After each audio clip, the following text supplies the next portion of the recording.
23장 부르시겠습니다.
교도문 36번을 교독하시겠습니다.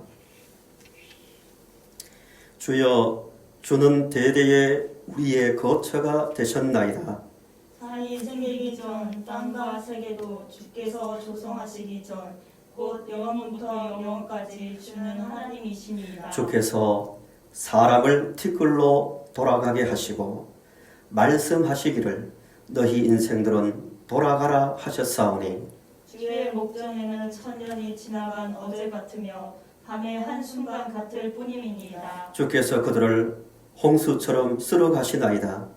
그들은 잠깐 자는 것 같으며 아침에 돋는 풀 같으니이다. 푸른 아침에 꽃이 피어 자라다가 저녁에는 시들어 마르나이다. 우리는 주의 노예에 소멸되며 주의 분내심에 놀라나이다. 주께서 우리의 죄악을 주의 앞에 놓으시며 우리의 은밀한 죄를 주의 얼굴빛 가운데 두셨사오니 우리의 모든 날이 주의 분노 중에 지나가며 우리의 평생이 순식간에 다하였나이다. 우리의 연수가 70이요 강건하면 80이라도 그 연수의 사람은 수고와 슬픔뿐이요 신속히 가니 우리가 날아가나이다. 누가 주의 노여움의 능력을 알며 누가 주의 진노의 두려움을 알리이까? 우리에게 우리날 계수함을 가르치사 지혜로운 마음을 얻게 하소서. 아멘. 신앙 고백하시겠습니다. 전능하사 천지를 만드신 하나님 아버지를 내가 믿사오며 그의 아들 우리 주 예수 그리스도를 믿사오니 이는 성령으로 잉태하사 동정녀 마리아에게 나시고 본디오 빌라도에게 고난을 받으사 십자가에 못 박혀 죽으시고 장사한 지 사흘 만에 죽은 자 가운데서 다시 살아나시며 하늘에 오르사 전능하신 하나님 우편에 앉아 계시다가 저리로서 산자와 죽은 자를 심판하러 오시리라. 성령을 믿사오며 거룩한 공회와 성도가 서로 통하는 것과 죄를 사하여 주시는 것과 몸이 다시 사는 것과 영원히 사는 것을 믿사옵나이다. 아멘. 찬송 266장 부르신 다음에 기도 드리겠습니다.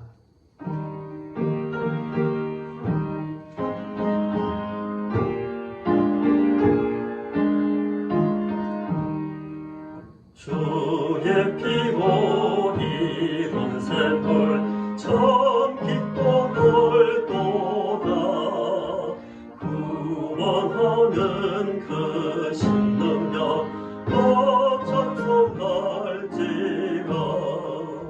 천소가 새 주의 보혈 그 샘에 지금 나가 죄에게 빼빠진 이 몸 그 피로 씻어 맑히네. 죄 거룩한 길 가는 나의 마음 성전 삼고 주께서 계시네. 천소가 새 주의 보혈 그 셈에 지금 나아가 죄에게 빠진 이 몸 그 피로 씻어 맑히네. 주 예수를 깊이 알고 놀라운 근혜 하늘나라 즐거움이 매일 새롭도다. 천소가 새 주의 보혈 그 셈에 지금 나아가 죄의 깊이 빠진 이 몸 그 피로 씻어 밝히네. 기도하시겠습니다. 하나님 아버지, 감사합니다. 코로나 중에도 성도들이 삶의 자리에서 한 마음으로 예배할 수 있도록 은혜 주시니 감사합니다. 아버지, 우리가 믿음을 가지고 말씀대로 살기를 원했으나 우리의 생각대로 살면서 생각과 행동으로 악을 행할 때가 있었습니다. 주님의 십자가의 공로를 의지하오니 용서하여 주시옵소서. 하나님 아버지, 우리의 말과 행동이 주님을 닮기를 원합니다. 우리가 아버지의 백성된 모습으로 살 수 있도록 말씀과 성령으로 충만케 하여 주시옵소서. 다시 오실 주님을 바라보며 믿음의 순결함을 가지고 살기를 원합니다. 우리에게 주신 사명 잘 감당하기를 원합니다. 우리가 그리스도의 장성한 분량에까지 이르러 데살로니가 성도들처럼 믿음의 역사와 사랑의 수고와 소망 가운데 인내하며 살아가는 교회가 되게 하여 주시옵소서. 아버지의 말씀을 들으려 합니다. 성령으로 조명하사 잘 깨닫게 하여 주시옵소서. 우리가 순종을 다짐합니다. 말씀의 열매들이 맺혀져 우리들뿐만 아니라 우리의 이웃들도 아버지의 사랑과 은혜를 경험케 하여 주시옵소서. 우리의 모든 필요를 채우시며 인도하시는 아버지께 감사드리며 예수님의 이름으로 기도드립니다. 아멘.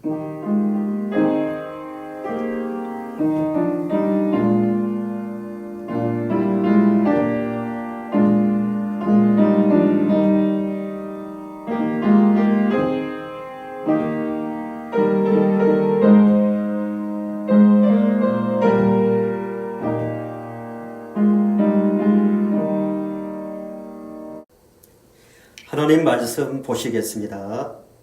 요한복음 8장 31절에서 36절 말씀입니다.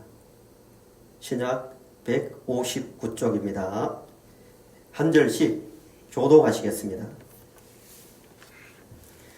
그러므로 예수께서 자기를 믿은 유대인들에게 이르시되 너희가 내 말에 거하면 참으로 내 제자가 되고 진리를 알지니 진리가 너희를 자유롭게 하리라. 그들이 대답하되 우리가 아브라함의 자손이라 남의 종이 된 적이 없거늘 어찌하여 우리가 자유롭게 되리라 하느냐.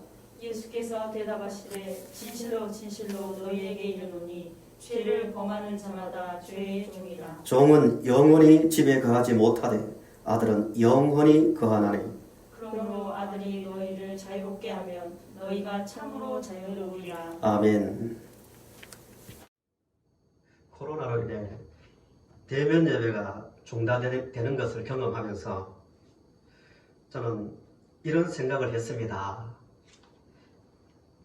만일 지금 형태의 교회 모임이 없어지고 주일 예배도 못 드리고 목사도 없고 교회라는 조직도 없이 성경책 한 권만 가지고 광야에 던져진 사람처럼 우리 성도들이 혼자 있을 때 세상을 어떤 모습으로 살아갈까라는 생각을 했습니다. 다니엘처럼 바벨론에 홀로 떨어져 자기의 신앙을 감독하는 사람도 없고 조직도 없고 안식일과 제사가 없고 자기 이름도 바벨론식으로 바꾸고 또 자기 말도 사용 못하고 자기 문화까지 다 빼앗기고 바벨론의 문화와 정신을 강요받는 곳에서도 스스로 하나님만 바라보며 약속의 말씀을 잡고 평생을 살아갈 수 있을까라는 생각을 했습니다. 진짜 믿음은 이런 환경에서 확인되거든요. 이런 때에 자신의 믿음을 돌아보며 또 하나님 앞에서 믿음을 점검하는 기회를 가지고 오히려 믿음이 단단해지고 성장해가는 그런 기회가 되기를 바랍니다. 본문에서 32절을 보시면 예수님께서 진리를 알지니 진리가 너희를 자유롭게 하리라 하셨습니다. 복음의 핵심 구절 중 한 구절이죠.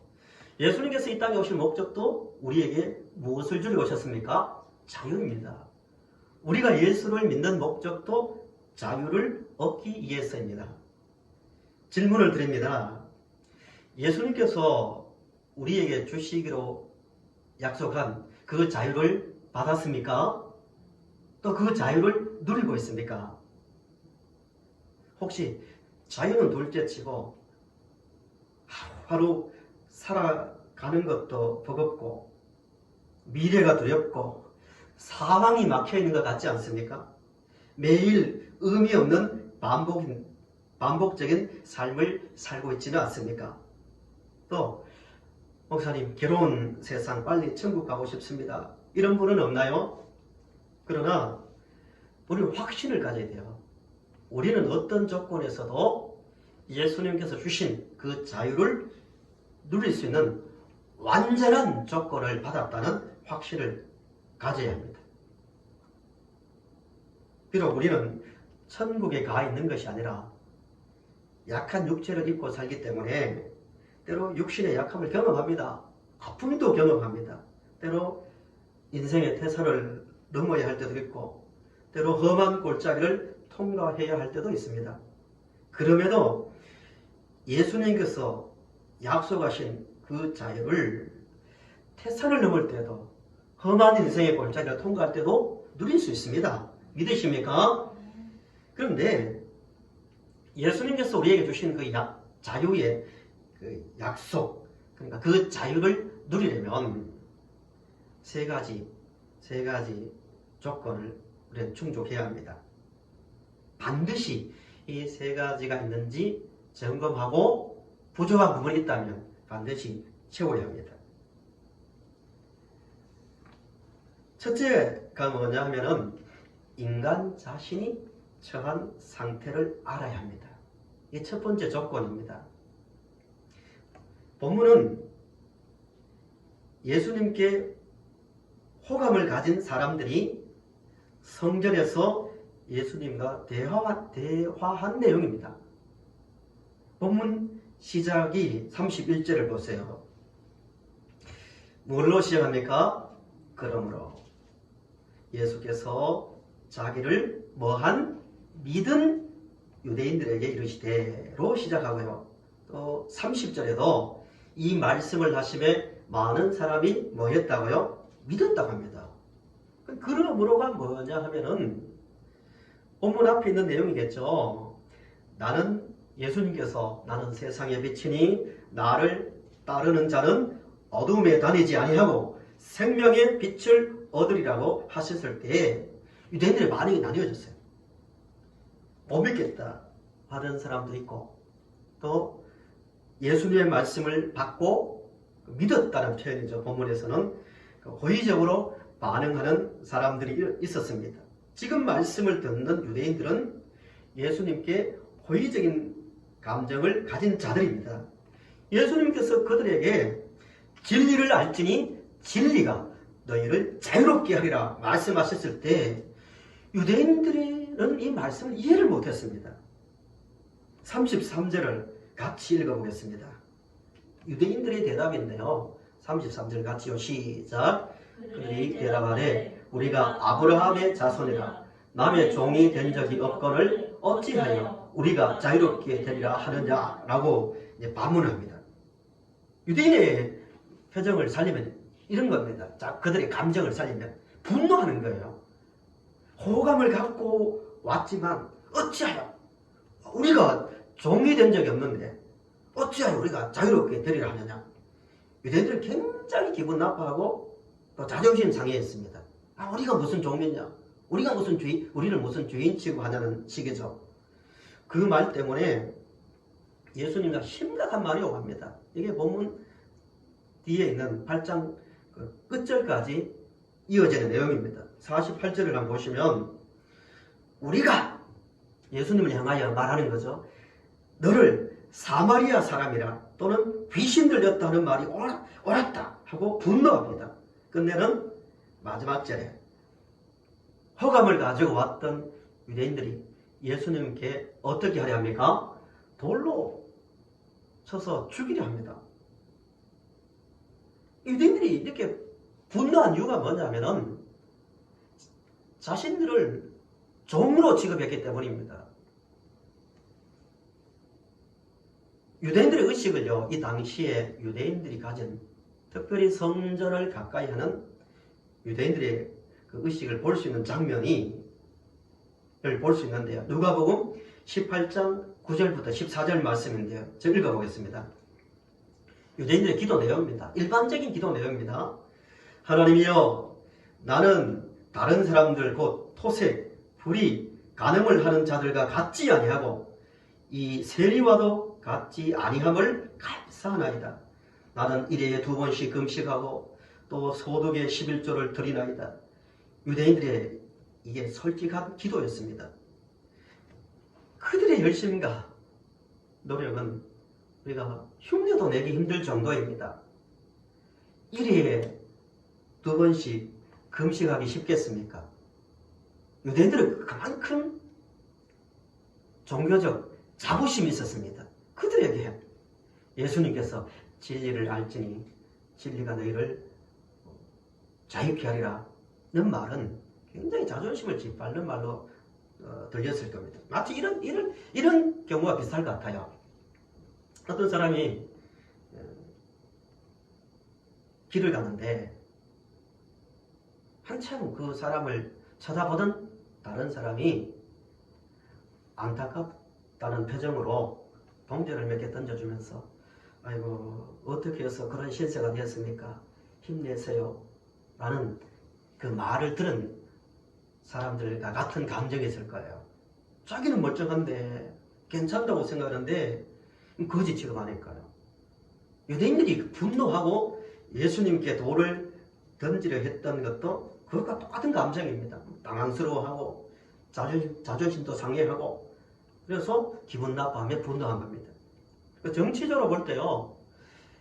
이 당시에 정치적으로 볼 때 유대인들은 실제로는 다른 나라에 종이 된 적이 많았죠. 역사적으로 애굽의 종이 되었었죠. 그 다음에 바벨론의 종이 되었죠. 수리아의 종이 되었죠.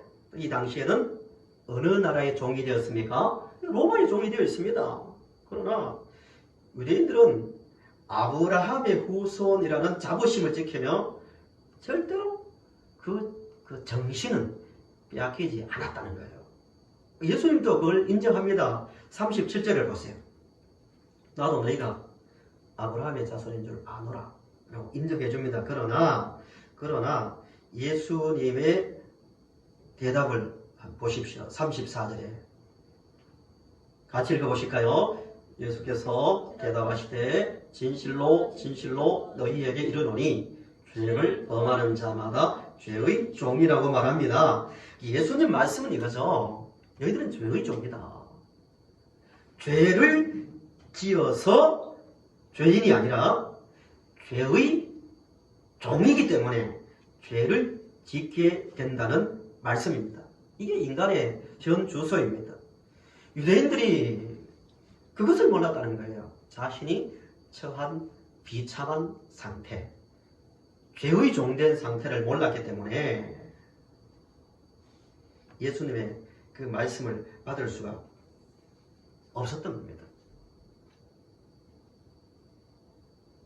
근데 굉장히 모순적인 그 유대인들의 모습을 하나 볼 수 있는 장면이 있는데요. 우리 본문 앞에 7절, 9절을 한번 보세요. 7절부터 9절을 보시면 가늠하다가 현장에서 잡힌 사람을 돌로 쳐 죽이기 위해서, 물론 예수님을 시험하려고 잡아온 거죠. 그 당시의 법으로는 돌로 쳐 죽이는 거죠. 돌을 들고 온 것 같아요. 죽일까요 말까요? 이렇게 되는 거죠. 그런데 예수님께서 아주 유명한 말씀을 하셨죠. 세상 사람들도 이 말씀을 잘 인용하죠. 예수님께서 뭐라고 하셨죠? 죄 없는 자가 돌로 치라라고 하셨습니다. 그때 유대인들의 반응이 어땠습니까? 어른들부터 어른으로 시작하여 젊은이까지 하나씩 나가고 오직 예수와 그 가운데 있는 여자만 남았다고 합니다. 이 표현을 잘 주목해 보셔야 됩니다. 그냥 그 말을 듣고 사람들이 돌아갔더라 이렇게 해도 되는데 기록자 요한은 의도적으로 상세하게 이 장면을 묘사합니다. 어떻게 돌아갔다고요? 어른로부터 시작했고 또 젊은이까지 한 사람씩 돌아갔다는 거예요. 뭘 말하고 있습니까? 그 사람들이 예수님의 말씀을 듣고 감정적으로 아이고 예수님이 저렇게 말씀하니까 살려줘야지 하고 감정에 의해서 돌아간 것이 아니고 한 사람씩 어른부터 젊은이까지, 이 말은 자신을 깊이 돌아봤다는 거예요. 죄 없는 자가 돌로 치라 할 때 돌아보니까 뭐예요? 죄 없는 사람이 한 사람도 없다는 것을 알았다는 거예요. 다 돌아가는 거예요. 그 사람들에게 너희들은 죄의 종이라고 하니까 분노하는 거예요. 사람들은요, 이렇게 유대인들뿐만 아니라 이런 자기 기만에 빠지기 쉽습니다. 분명히 같은 8장의 이야기 아닙니까? 한 사람씩 그 장면에서 오히려 그냥 돌 놓고 돌을 던지고 돌아가는 게 얼마나 멋쩍은 행동입니까? 분노해서 왔는데 인정하고 돌아가는 게 얼마나 어색한 장면입니까? 그럼에도 자신의 죄를 인정할 수밖에 없었던 사람들조차도 무슨 소리 하냐고, 우리가 무슨 죄인이라고, 우리가 무슨 종이냐고 하고 분노하는 이런 자기 착각, 자기 기만에 빠지기 쉬운 게 우리입니다.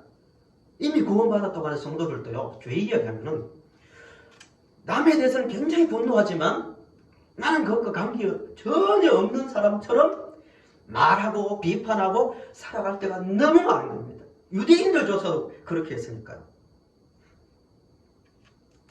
잘 아시는 대로 이 로마서는 이 복음에 대해서 아주 논리를 가지고 잘 설명한 책 중에 하나입니다. 물론 모든 성경은 사실에 입각한 논리를 가지고 있죠.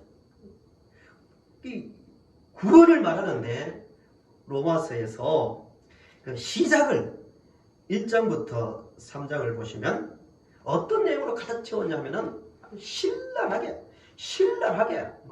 얼굴 앞에서 면전에서 들으면 모욕을 줄 정도로 모욕 너무 심하다 할 정도의 인간 상태를 고발합니다. 하나님께서 이렇게 나옵니다. 하나님께서 인간의 마음을 그대로 두시니 24절, 26절, 28절 계속 이 부분을 강조합니다. 로마서 1장에서 인간의 마음을 그대로 두시니까 상실한 마음이라죠. 나오는 게 뭐예요? 정욕에 걸리게 되고 불의, 추악, 탐욕, 악, 시기, 살인, 분쟁 등 모든 것이 막 쏟아져 나온다고 말합니다.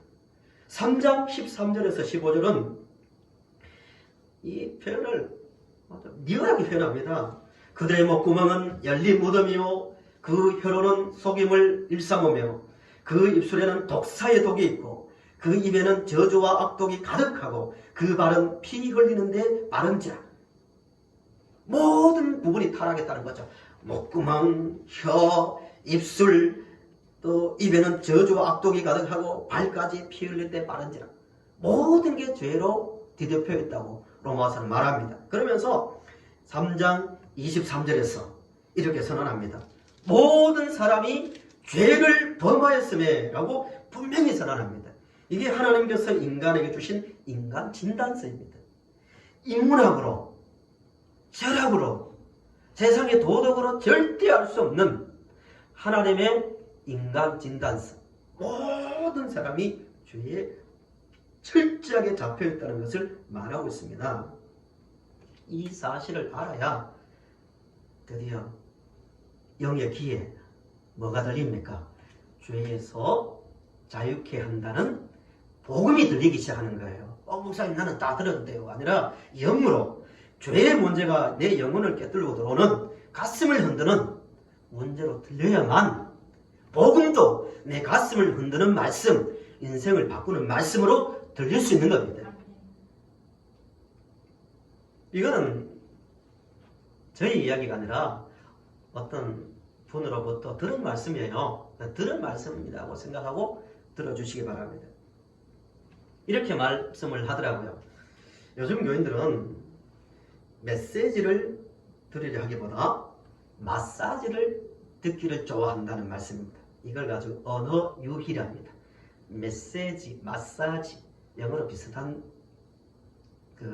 게 들리죠.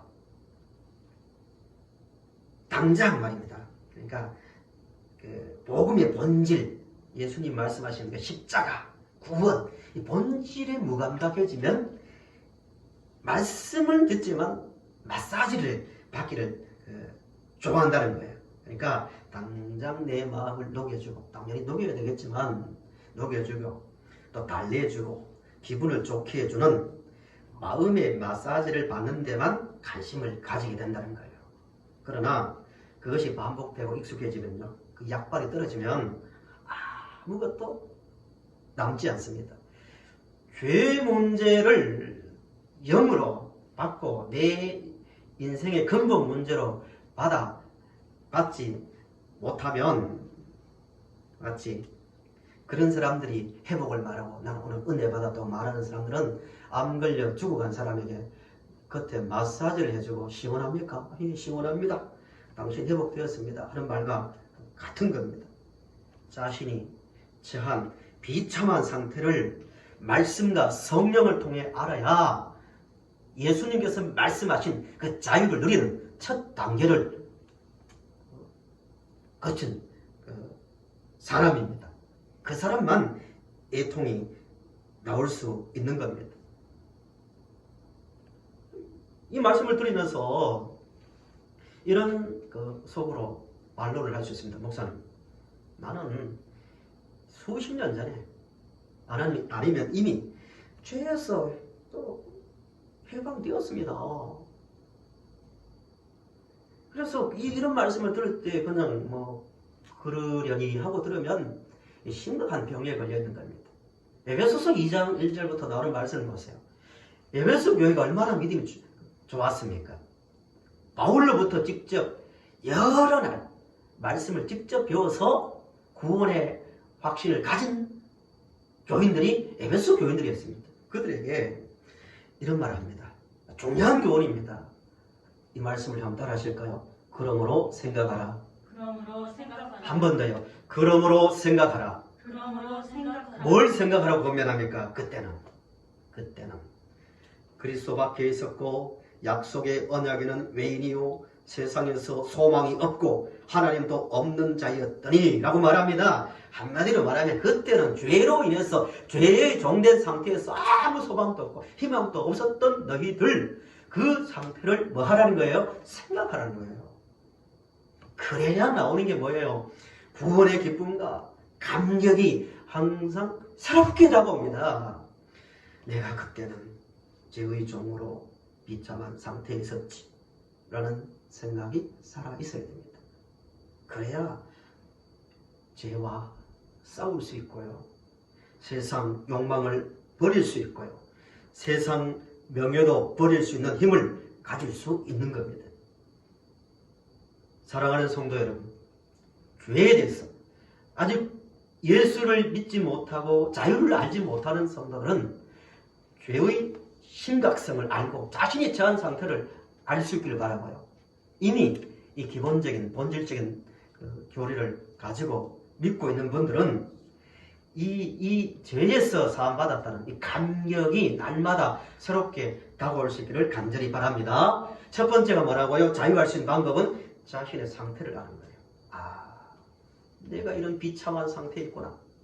또 믿는 분들은 내가 이렇게 끔찍하고 비참한 상태에서 구원을 받았구나 라는 생각을 항상 할 수 있어야 됩니다. 두 번째는 진리가 너희를 뭐 한다고요? 자유케 하리라는 말씀을 현재 누리며 살려면요, 말 그대로 진리를 알아야 됩니다.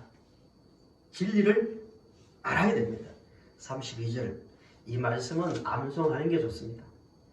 진리를 알지니 진리가 너희를 자유롭게 하리라 하는데, 진리를 믿을지니라고 했습니까? 알지니라고 했습니까? 예. 진리를, 논리를 가지고 정확하게 알아야 합니다. 요한복음에서 말하는 진리는 누구예요? 예수 그리스도 자신입니다. 36절을 보시면 36절을 주목해 보시기 바랍니다. 그러므로 아들이 너희를 자유롭게 하면 너희가 참으로 자유로우리라 하셨습니다. 아들은 누구라고요? 예수님 자신입니다. 그러면 지난 말씀에 의해서 계속 신앙의 본질에 대해서 전하고 또 듣고 있는데요. 예수님께서 우리를 죄에서 또 죽음에서 자유케 하신 자라는 근거가 어디 있습니까? 예수님이 우리의 구원자, 우리를 자유케 한 자라는 근거를 논리적으로 말할 수 있습니까? 논리적으로 정확하게 설명할 수 있어야 돼요. 말씀의 말입니다. 사탄이 끊임없이 사상을 통하여 또 여러 가지 문화적 변화를 통하여 우리를 공격하는데요. 사탄과 싸우려면 무장해야 되잖아요. 그죠? 그 무장 중에 무장이 뭐냐면은 우리가 예수 그리스도로 죄와 죽음에서 자유케 되었다는 논리를 분명하게 가지고 있어야 됩니다. 이건 에베소서에서는 무장이죠. 말씀으로 무장하는 거죠. 감정은 있는데요. 참 좋은 거죠. 감정이 있어야 됩니다. 감격이 있어야 되죠. 그러나 감격은 있는데 진리를 안다는, 진리를 알진이라는 이 알매에 대한 논리적 무장이 없으면요, 감정이 흔들릴 때마다, 감정이 가라앉을 때마다요, 신앙은 어디 갔는지 아무것도 없고 실제 삶에서 철저하게 세상의 환경에 또 영적 어떤 힘에 의해 지배를 받을 수밖에 없는 거예요. 좀 전에 로마서를 말씀드렸지만 로마서가 믿음으로 예수를 믿어 구원받는다, 자유케 된다는 말씀 아닙니까? 이게 주제죠. 그 말을 설명하는데 로마서를 보시면 그러므로 이 말씀이 얼마나 많이 나오는지 한번 보세요. 계속 설명할 때 그러나, 그래서, 그러므로, 또 조금 지나서 그러나, 그래서, 그러므로, 또 말미암아, 이 말씀이 계속 나옵니다. 뭘 말합니까? 예수를 믿는다, 예수를 믿어 자유케 되었다, 이 말씀을 논리적으로 이해가 돼야 그 신앙이 진짜 뿌리를 내리고 자랄 수 있고 생명력을 가질 수 있는 거예요. 그래서 논리를 가지고 설명하고 있습니다. 바로 전 주일날 보신 그 말씀이죠. 아브라함도 신앙의 정확한 이해와 논리를 가지고 하나님을 믿었고 심지어 예수님을 믿었습니다. 예수님께서 직접 그렇게 말씀하시죠. 우리 8장 본문에 있는 8장 56절. 지난 주일날 읽으신 말씀이죠. 신약과 구약을 연결하는 중요한 근거가 되는 말씀 중에 하나입니다. 8장 56절 또 같이 읽겠습니다. 시작. 너희 조상 아브라함은 나이 때 볼 것을 즐거워하다가 보고 기뻐하였느니라. 지금 계속 심각하게 본문에서 유대인과 예수님이 대화를 하고 논쟁을 하고 또 유대인들은 분노하고 하는 그 과정 속에서 나온 말씀 아닙니까? 너희들 아브라함, 예수님 말씀이죠. 너희들 아브라함 로마의 지배를 받고 또 바벨론의 지배를 받으면서도 아브라함의 후손이라는 자부심을 가졌다. 그런데 아브라함이 어떤 믿음을 가졌는지 보자. 이 말 아닙니까? 논리가. 예수님께서 아브라함은 자신을 보고 즐거워하고 또 기뻐했다고 분명히 말씀하고 있습니다. 지난주 본문이었던 창세기 22장을 다시 한번 정리하면요. 아브라함이 받은 시험이 뭐라고 했습니까? 아브라함이 받은 시험이 뭐였죠? 이삭을 번제로 바치라는 거죠. 믿음으로 바쳤죠. 바쳤을 때 하나님께서 말씀하신 내용이 이거죠. 내가 이같이 행하여 내 아들 내 독자도 아끼지 아니하였은즉 내 시로 말미암아 천하 만민이 복을 받으리라 하셨을 때 아브라함은 그 의미를 정확하게 알고 있습니다. 그래서 이렇게 말합니다. 하나님께서 이삭 대신 순양을 준비해서 번제로 드리고 난 다음에 아브라함이 그 땅의 이름을 뭐라고 했습니까? 여호와 이레입니다. 땅의 이름이죠. 여호와께서 준비하신다는 말씀이죠.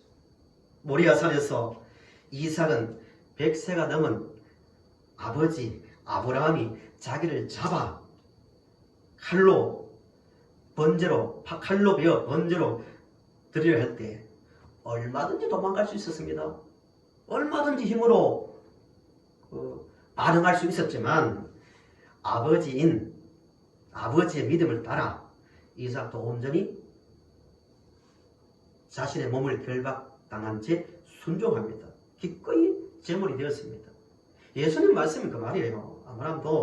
아브라함이 그때 이삭이 기꺼이 제물이 된 것처럼 종말에 아브라함 입장에서 하나님께서 우리의 독생자를 그 땅 모리아죠. 예루살렘이죠. 솔로몬 성전이 모리아산에 세웠다 하잖아요.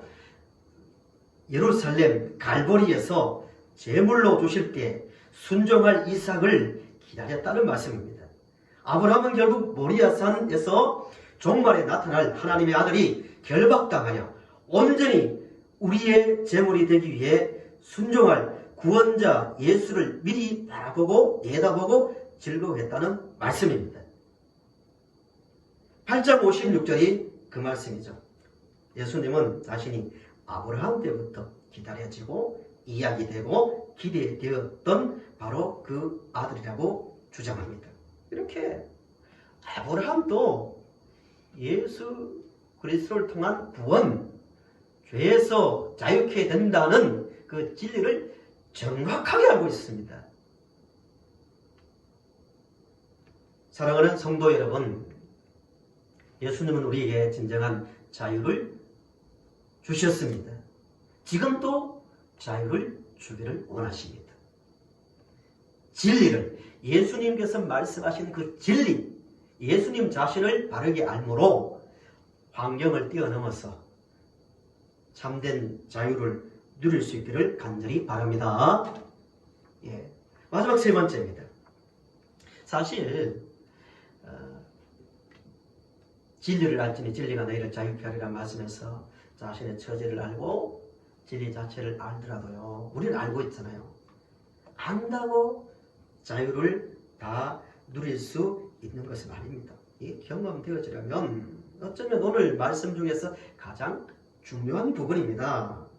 진짜 그 말씀이 나의 인생의 자유가 되고 그 자유를 누리려면 반드시 해야 할 부분이 있습니다. 가끔 이런 분들이 있잖아요.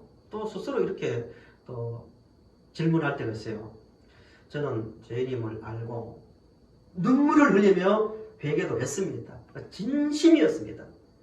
또 예수님이 유일한 구원자임을 알고 영접도 했습니다. 그런데 요즘 세상을 살면서 세상에 눌리고 또 스트레스 받아서 자유하리라는 말씀이 전혀 다가오지 않습니다.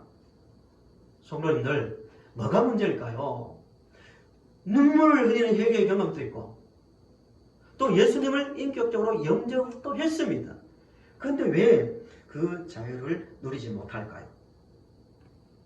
삶의 문제입니다. 행동의 문제라는 거죠. 31절을 읽어볼까요? 그러므로 예수께서 자기를 믿은 유대인들에게 이르시되 너희가 내 말에 뭐 한다고요? 네, 구한다는 말이에요.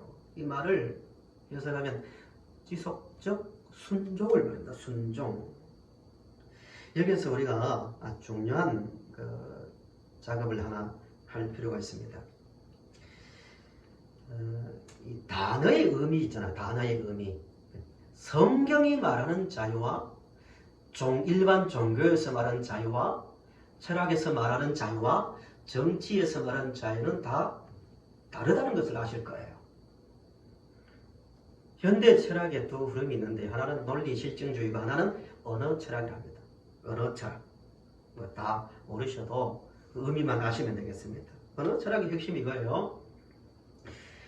언어가 생각이나 의미를 전달하는 수단이라고 할 때, 그렇죠?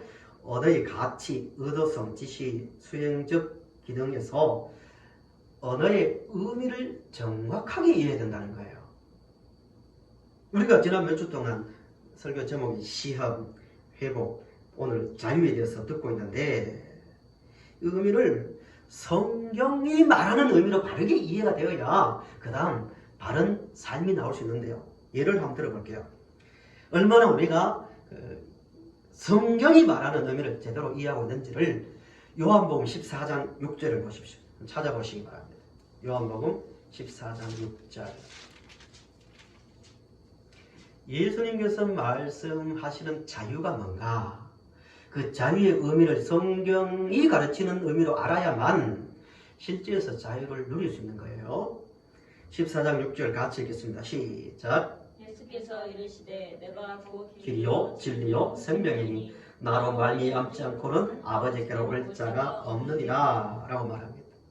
세 가지가 사실 동의어지만 강조점에 따라서 길도 되고 진리도 되고 생명도 되는 거죠. 간략하게 말하면 이거죠. 예수님 말씀하는 길은 뭐예요? 무슨 길이에요? 하나님께로 돌아갈 수 있는 길이에요. 아담과 하와가 하나님 말씀을 거부하고 쫓겨난 이후에 세력들과 두루도는 불칼에서 생명나무로 돌아가는 길을 지켰죠. 못 돌아갔어요. 예수님은 다시 에덴으로 불칼을 통과하고 세력들을 통과해서 돌아갈 수 있는 길이라는 거예요. 세상이 말하는 길과 전혀 다른 거죠. 하나님께로 너희들이 하나님께로 돌아가는 길이라는 거예요. 생명은 뭐예요? 생명. 하나님을 떠난 인생은 생명이 없죠. 죽은 인생입니다. 그 생명을 회복시키려고 하나님께서 예수님을 십자가에 달려 죽게 하심으로 생명을 주셨습니다. 그래서 하나님께로 돌아감으로 예수님을 통하여 돌아감으로의 결과가 뭐예요? 생명입니다. 관계적인 문제예요. 구원은 생명이신 하나님께로 돌아가서 하나님으로 인정하는 상태. 우리는 그의 피조물임을 인정하는 게 뭐예요? 생명입니다. 반대로 사망이 뭐예요? 생명이신 하나님을 인정하지 않고 살아가는 상태를 사망이라 하죠. 그러면 성령이 말하는 자유가 뭐예요? 자유는 하나님께로 돌아가서 하나님과 나 자신이 관계가 회복되어서 누구의 말씀에 순종하는 삶을 자유라고 합니까? 예, 하나님의 말씀에 순종하는 삶, 이걸 성경이 말하는 자유예요. 감정만이 문제가 아니라는 거예요. 내 감정 요즘은 뭐 자유로워, 편안해. 아니라는 거예요.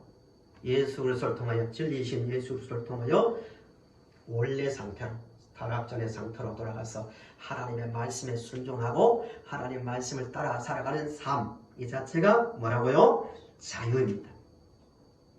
세상은 완전히 반대죠. 세상은 인간 자신이 할 수 있는 영역이 커질수록, 범위가 커질수록 저 사람 자유하다 하지만 성경은 반대입니다.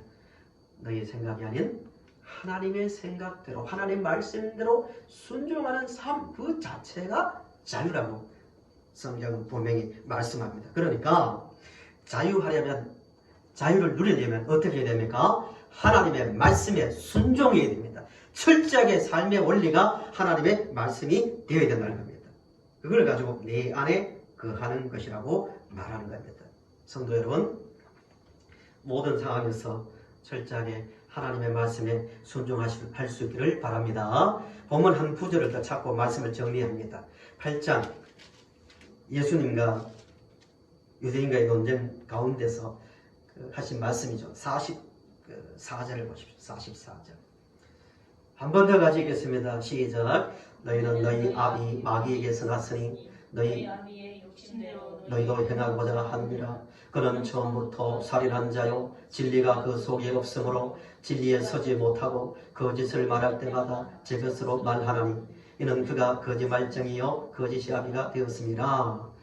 사탄을 살인자요 거짓의 아비라고 말하죠. 왜 그렇죠? 아담과 하와에게 사탄이 어떻게 거짓말했습니까? 하나님의 말씀에 순종하는 게 아니라 너희들 생각대로 살아. 그러면 자유해. 거짓말이죠. 그 거짓말에 속아서 선악과를 보니 먹음직스럽고 보암직스러워 먹음으로 어떻게 됐습니까? 죽게 됐습니다.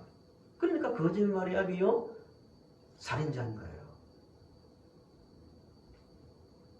사탄은 항상 반대로 접근합니다. 세상은 인본주의 문제가 거기 있는 거예요. 진실로 인간을 사랑한다고 하지만 사탄의 말과 상통하는 게 그거예요. 하나님 말씀이 아닌 인간 생각대로 자기 눈에 보이는 대로 자기 생각대로 살아갈수록 자유가 커진다는 거짓말입니다. 그러면 자유가 아니라 죽음밖에 남지 않는 거예요. 성도 여러분, 말씀을 정리합니다. 우리가 자유를 누리는 길은 하나님 말씀을 순종하는 겁니다. 하나님은 변함없이 세상을 다스리시고 우리의 생명의 주인으로 우리와 함께 하시는 분이기 때문입니다. 세상 살다 보면 우리의 생각과 말씀이 다르게 보일 때가 많이 있잖아요. 현장과 현실과 말씀이 다르게 보일 때도 우리는 하나님의 말씀을 선택해야 합니다. 때로는 그 말씀대로 살려고 하니까 두렵고 두려워할 때도 있고 두려움을 느낄 때도 있고 또 놀랄만한 일이 생길 때도 있지만 말씀에 순종하면 그 다음은 성령께서 그렇게 살 수 있는 힘을 주십니다. 말씀대로 살면서 자유를 누린 자에게 나타나는 모습이 어떤 것이 있는지를 보면서 말씀을 마치겠습니다. 정말 내 자신이 자유한가? 말씀대로 살고 있는가를 확인하기 위해서 이 말씀을 찾아보겠습니다. 히브리서 11장 23절에서 27절입니다. 히브리서 23장 23절에서 27절 말씀입니다. 11장 23절에서 27절. 실제 말입니다. 자유는 행동의 문제요, 삶의 문제라고 했는데요. 정말 내가 자유하고 있는가 아닌가를 판단하는 중요한 특징들이 나오고 있습니다. 23절부터 27절 중에서 제가 몇 부분만 읽어보겠습니다. 나에게 이런 부분이 있는가를 확인하자는 의미입니다. 모세는 23절부터 모세는 바로의 공주의 아들이라 뭐 했습니까?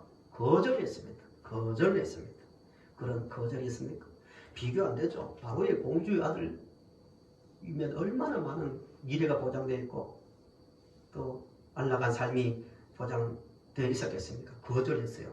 하나님의 백성으로 살기 위해 고난 당하는 고난을 세상의 낙을 누리는 것보다 더 좋아했다고 말합니다. 세상이 주는 것보다 하나님 말씀대로 삶으로 오는 고난을 더 가치 있게 여기고 있습니까? 그 다음에 그리스도를 위해 받는 수모를 애굽의 모든 보화보다 더 큰 재물로 여기고 있는지를 생각해 봐야 됩니다. 성도 여러분, 우리의 힘, 요즘 참 교회를 향한 세상의 말도 많고 또 여러 가지 일들이 많이 일어나고 있는데요. 성도의 힘, 교회의 힘은 여기에 있습니다. 성도의 힘, 교회의 힘은 숫자와 돈에 있는 것도 아니고 정치적 힘에 있는 것이 아니라 세상을 기꺼이 버리고도 웃을 수 있는 하나님의 백성된 자유와 기쁨이 있어야 됩니다. 우리가 받은 자유가 세상 어느 것보다 크게 보이고 우리가 받은 소망이 애굽의 모든 보화보다 비교 안 되게 좋게 보여야 세상을 거절할 수 있습니다. 이런 삶을 자유한 삶이라고 말합니다. 오늘 말씀을 정리합니다. 성도 여러분, 우리는 이미 자유할 충분한 근거를 가지고 있습니다. 그러려면 세 가지를 항상 점검하고 누려야 됩니다. 첫째가 뭐라고요? 자신의 상태를 점검.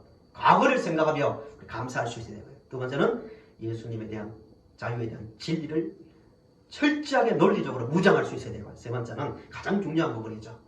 하나님께서 우리의 창조주요 통치자라는 것을 인정하며 우리의 이성과 감성이 아닌 하나님 말씀을 따라가는 삶, 그 삶 안에서 자유가 주어집니다. 이 확신을 가지고 살아가는 우리 모든 성도님들이 되시기를 바랍니다. 기도드리겠습니다. 아버지 하나님, 감사합니다. 우리의 이성적 노력과 탐구로는 절대로 이해할 수 없고 알 수 없는 아버지의 창조하심과 예수 그리스도께서 우리를 구원하신 그 사실을 알 수 없었지만 말씀과 성령으로 역사하사 예수님을 통하여 아버지께로, 길대신 예수님을 통하여 아버지께로 돌아가 자유하게 하시고 하나님을 알고 말씀에 순종함으로 더 큰 기쁨의 삶을 살 수 있도록 은혜 주시니 감사합니다. 악한 사탄이 끊임없이 속삭여도 우리의 생각이 아닌 생명이신 아버지의 말씀을 따라 살아가는 우리 모든 성도들이 되게 하여 주시옵소서. 예수님의 이름으로 기도드리옵나이다. 아멘. 찬송 438장 부르신 다음에 축도로 예배를 마치겠습니다.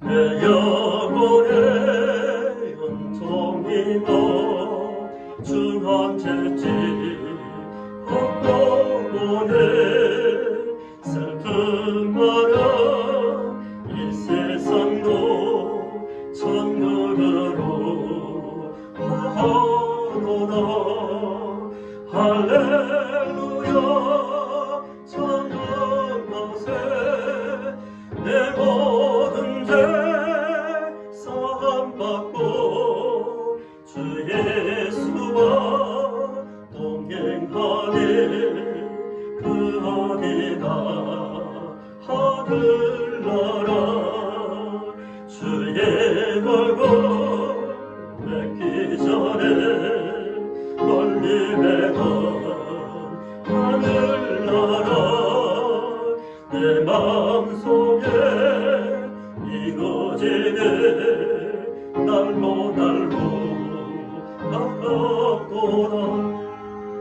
할렐루야 찬양하세 내 모든 죄 사함받고 주 예수와 동행하네 그 어디나 하늘나라 높은 산에 값진들의 조막이나 금거리나 내 주 예수 오신 곳이 그 어디나 하늘나라 할렐루야 찬양하세 내 모든 죄상 받고 주 예수와